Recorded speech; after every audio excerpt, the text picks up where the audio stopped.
Okay, guys, guess what we have here? Yep, you got it. Another radio. This radio here is a Philco. But the thing about this radio is, I have had this radio now longer than any other radio that I've had that belongs to someone else. And so this radio is going to be a milestone for me. There was some time when the fellow wasn't sure because the cabinet was in rough shape whether he was going to do the radio or not. And there's a lot that needs to be done on it. And before I can do anything, I've got to clean it up. Now, I've seen underneath this radio, so I'm not going to pretend that there are any surprises for me lurking, but I'll tell you, there's surprises for you. And I'm standing here right now looking at something that's a little bit on the creepy side, and I hope you're not squeamish, but let me show you. You see that right down there? What do you think that is? Let's see if I can get a little bit closer. Yeah, see if you can figure that out. I'll give you 5 seconds. Do do do do do do do do. Yeah, what do you think that is? Yep, you guessed it. It's a little buddy, a little mouse. Now this thing's been sitting in my shop for more than a year, and that thing's been in there for that whole time. So I am just a little bit freaked out by that. I don't really enjoy looking at dead things. I don't enjoy being around dead things. I don't hunt. I don't kill things. So I'm just going to try and look past that for the moment. And let's talk about what we have here. We have a radio that guys like him have been living in for a long time, and so the very top of the radio is rusty as all get out. I am going to have to figure out what to do there. I'll probably shoot it with some paint, but I haven't decided yet. There's a lot going on in this thing that needs to be done. It is a 1, 2, 3, 4, 5, 6, 7, 8, 9 tube radio. Yep, 9 tubes. So it's a fairly sizable chassis. It is not, however, one of those chassis that the post-war chassis with the separate tuner chassis that sort of mounts recessed down into the main chassis. This thing has a standard tuning condenser sitting up on top. And it looks terrible, but it actually turns pretty freely, so that's a good thing. Most of the components are in surprisingly decent condition, all things considered. But like these buttons, I don't know how many of these Philcos I've seen where these buttons are just trashed. So that part's okay. Before we look underneath, let me do it off camera because I don't want you to see me like scream or throw up or go run and hide. I'm going to take care of my little buddy here, and then we'll get back to cleaning up this radio. And by the way, before I lift it up, I want to clean the top side some because I'm going to be handling this thing, and I kind of like to get some of it cleaned off. That includes taking the tubes off. Okay, let's look inside the box. I got my little buddy out of there. Let's look underneath the chassis inside the box. Oh, joy. The little mousie's head broke off and fell down in there somewhere. So I'm just going to get that with the vacuum cleaner. And it looks like the bees were in there, or we call them paper wasps. That's really nice. I can't just tear that off there because I don't want to tear these wires loose. So I'm not sure how to handle that the best. You remember Jim Stafford, I don't like spiders and snakes. He was singing about me. Well, I can't set it on tubes. That's a good way to break tubes. I'm going to get these tubes out of here.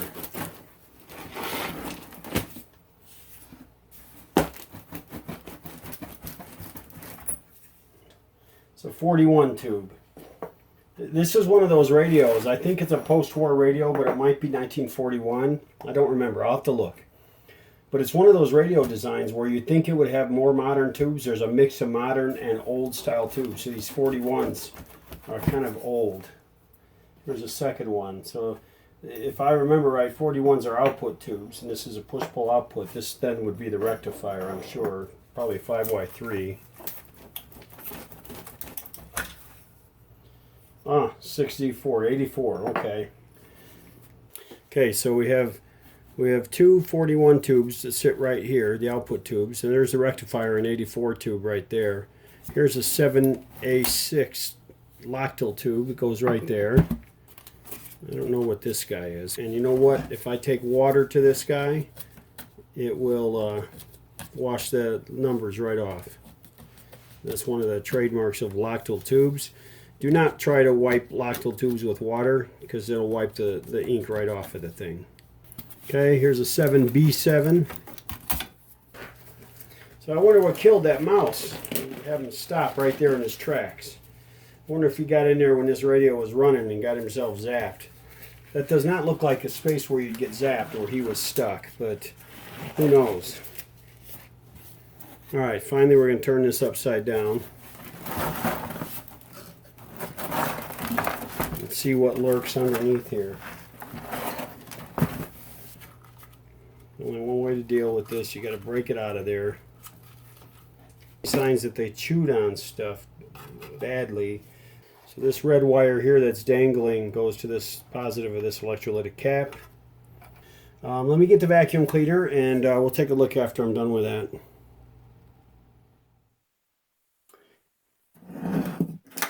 Well, I know I'm going to have to remove this tuning condenser assembly right here because it's got 4 grommets on it right there at the top that will need to be replaced. They're looking pretty sorry. But I'll also want to clean this thing up. I might just be dirt, but there's a lot of corrosion, I think, too. So I will remove this tuning condenser. I'll probably leave the wheel on it.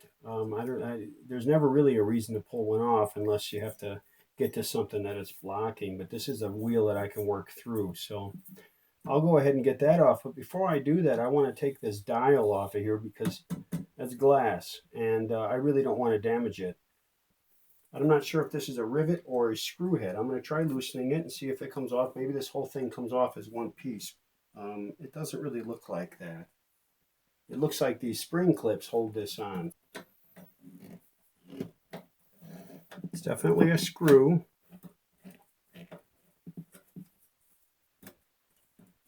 Okay, it just holds these end caps on. So the clip sits on this side, the side toward me of this middle tab, and then it sits away from the side away from me of these 2 end tabs. And it appears to loop back.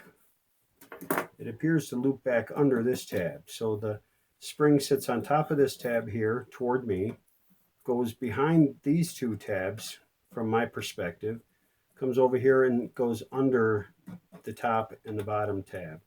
So I might as well just, well, it looks like that spring isn't going to, that clip isn't going to be so easy to get off of there. So I do need to remove the end piece.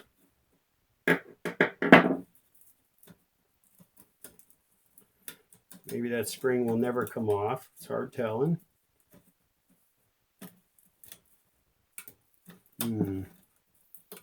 Tricky, tricky, tricky. Okay, there we go. Get the clip on this side of the upper and lower tab, and it should, there we go, lifts right off. Maybe I can do that on this side without loosening that screw. Yeah, it looks like this side is going to be easy because that side is loose. So, no, you still need the screw loose in order to get this loose enough to slide the glass out.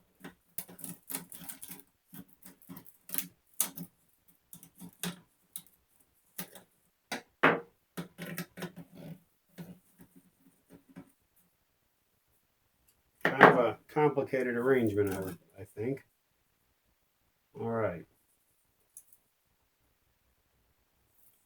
See, the clip loops behind through this plastic. It's a good thing I didn't tug on it hard, okay? This is a white plastic background that goes behind this dial. And looks to me like it's supposed to be white, but it's dirty enough that, you see that? That's all dirt in there. Let's see if I can get that off of there first. Let's not break this glass, okay? All right. Let's see if we can get that this piece of plastic off of that clip. That's a tough deal.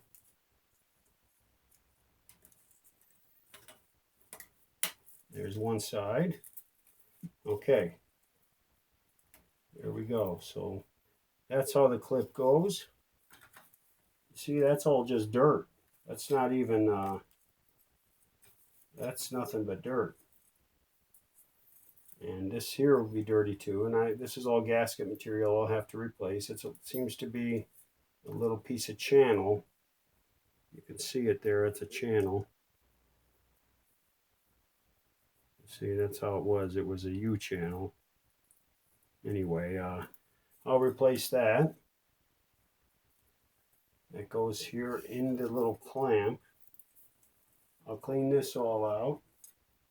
This paint wants to lift off of here. Part of me wants to spray that with a light shot of lacquer, but what it'll do is make it a little more opaque in this area inside here. Maybe I'll paint this with a brush in here, because this paint, at least on the edges, this paint wants to lift up and it's going to cause some headaches. So what I'm going to do is take this whole thing just the way it sits and set it aside. And now I can see inside of this thing, and I'm going to go ahead and clean in there with the vacuum cleaner and get this all cleaned out. And I will lift this piece off of here if I can. Let me put these screws back in their holes first. Philco was beginning to get heavily into the cost cutting just before the war, and you see it in the chassis. There's nothing wrong with this chassis, but you can see where they're starting to use lighter materials. It's maybe more complex, but it's all pressed, meant to be put together as an assembly and brought to the line and put on the radio. So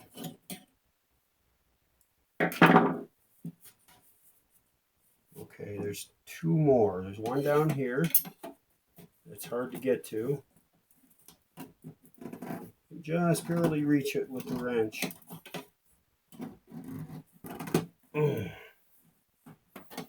I'll have to figure out an effective way to put that back on.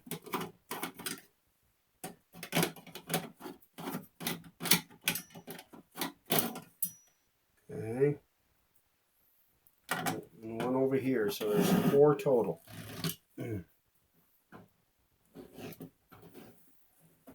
Show you where I'm at. Oops. Can't be losing those screws. It's right here. So there's one here on the side, and then corresponding locations at this end. One here and one down there right next to the tuning condenser. There is a lamp in this, but I think it will lift right out. Actually, 2 lamps. Okay. 5 lamps. All right, so I'm going to have to record which lamps are which, but I want this off of here because this is a mess. I'm going to wind up having to recoat this whole chassis, so I probably will take this transformer off. I usually don't mess with the transformers, but I got a feeling I'm going to need to on this one.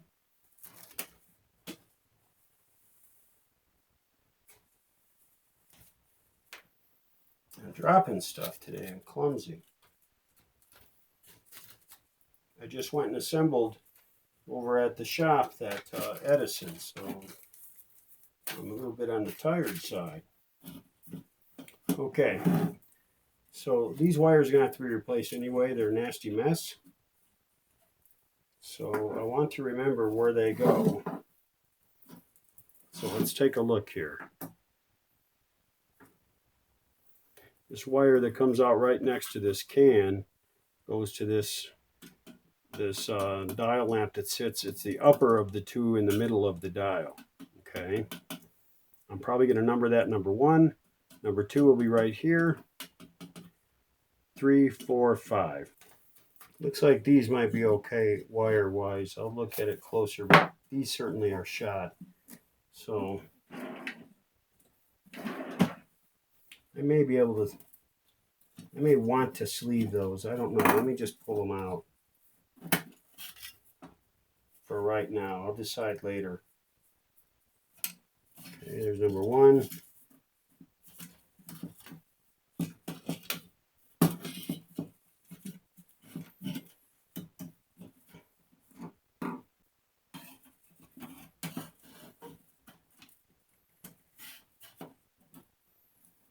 There we go. A little bit of very gentle persuasion and it comes right out. Okay, number 2. One thing about this vintage radio that makes them a real pain is they all have that crumbling wire syndrome.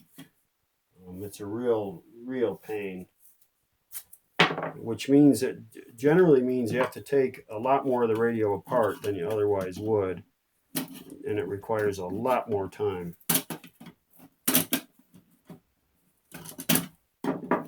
And that's where I'm going to be on this radio, I can tell.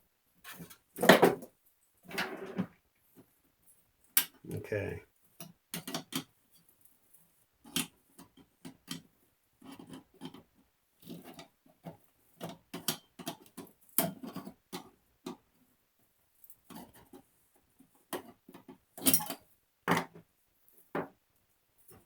Four. Bottom one is 5.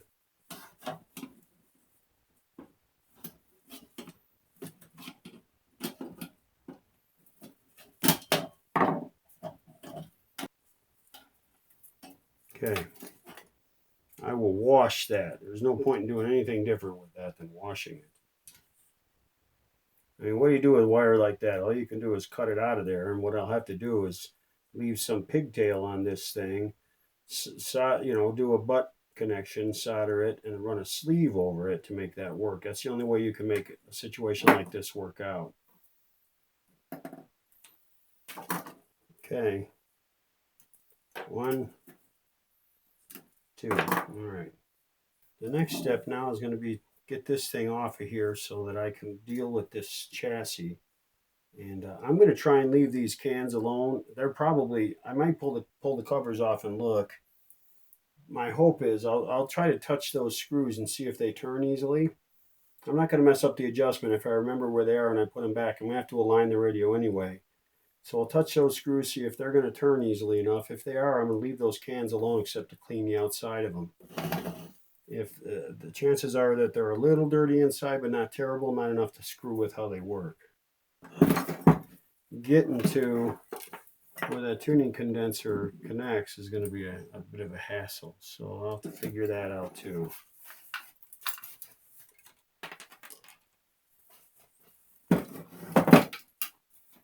There's one wire here. That's really strange. Both of these, well,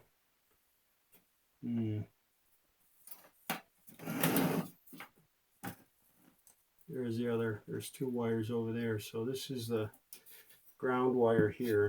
And then the 2 wires they're buried right in there. So let's take this bracket loose and see what happens here.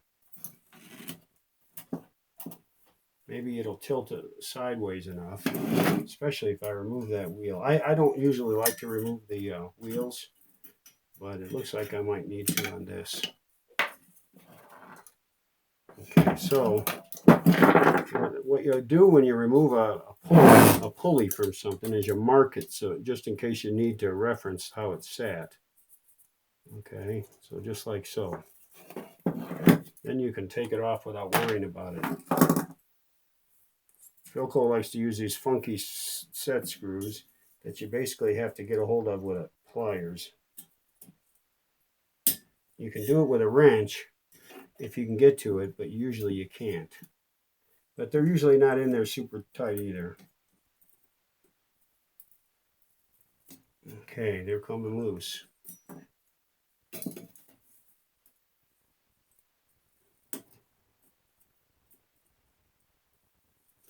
Usually there will be witness marks on the shaft, so that'll help you keep it straight too. There we go. Okay, we'll set that aside too. Now, when I loosen this, it may lay down okay. Look at that, the grommet just falls apart. So what you have is you have a screw, nice machine screw with a fender washer on it. Okay, just like that. On this side of the bracket right here. Goes through a bushing, right? There's a bushing here, a flanged bushing. And I'll show you those bushings when I get the other ones off of here. And this is just a grommet that has a slot cut in it. Very typical chassis mounted grommet. I'm sure I have some in stock, but you can get them from Renovated Radios if you need them. And I don't work for them or anything. It's just that they've given me good service over the years. So that's been my experience. You can try other places. All right, so if I disconnect this ground over here, it shouldn't be that hard to do right here. I could probably tilt this over. Right now it's kind of preventing it. Let me see if I can get to it from this side. Yikes, that's a mess anyway. I'm going to need to take that loose anyhow. I got to get down between these leads and get to that ground.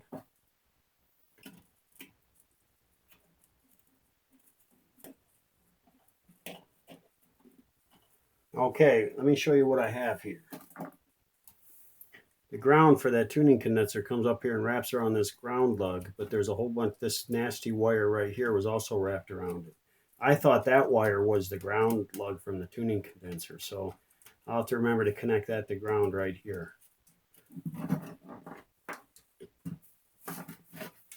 All right, that helps me get this a little bit loose. See if I can't get that desoldered from there.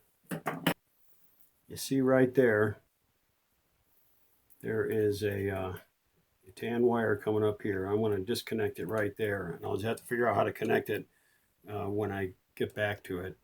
And then down here, there's another one coming up through a similar hole right here. Okay. I'm going to cut this wire because this wire is going to have to be replaced anyway. There. Let me take this off now since it's been freed up.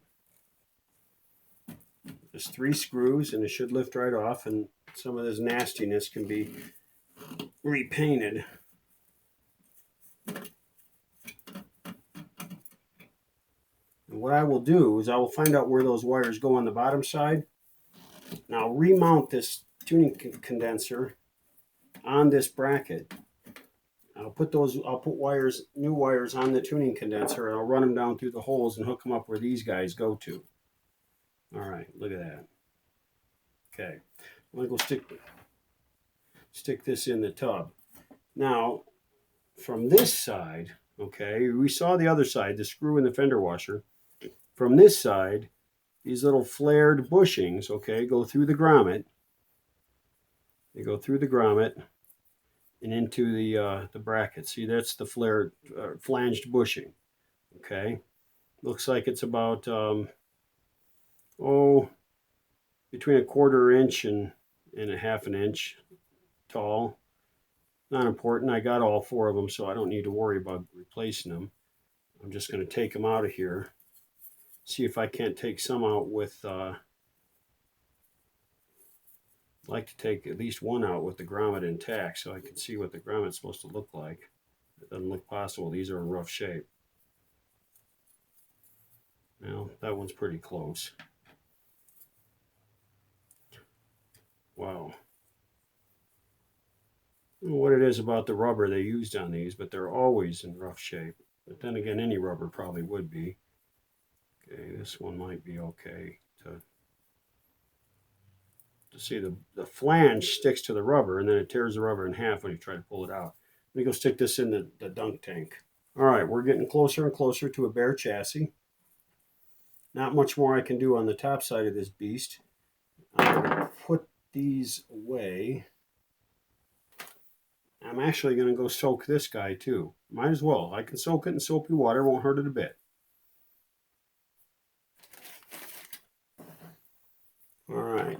So now I'm going to need to prop this up so I don't sit on these cans. That'll damage those, especially this one right here. Okay. Looks like this is going to be the position I need to work on it in. Okay guys, I think this video is long enough for today.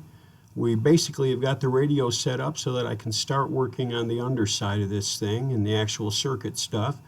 And there's going to be some disassembly that we have to do on this too, but that's going to get way too long if I try to include it in this video.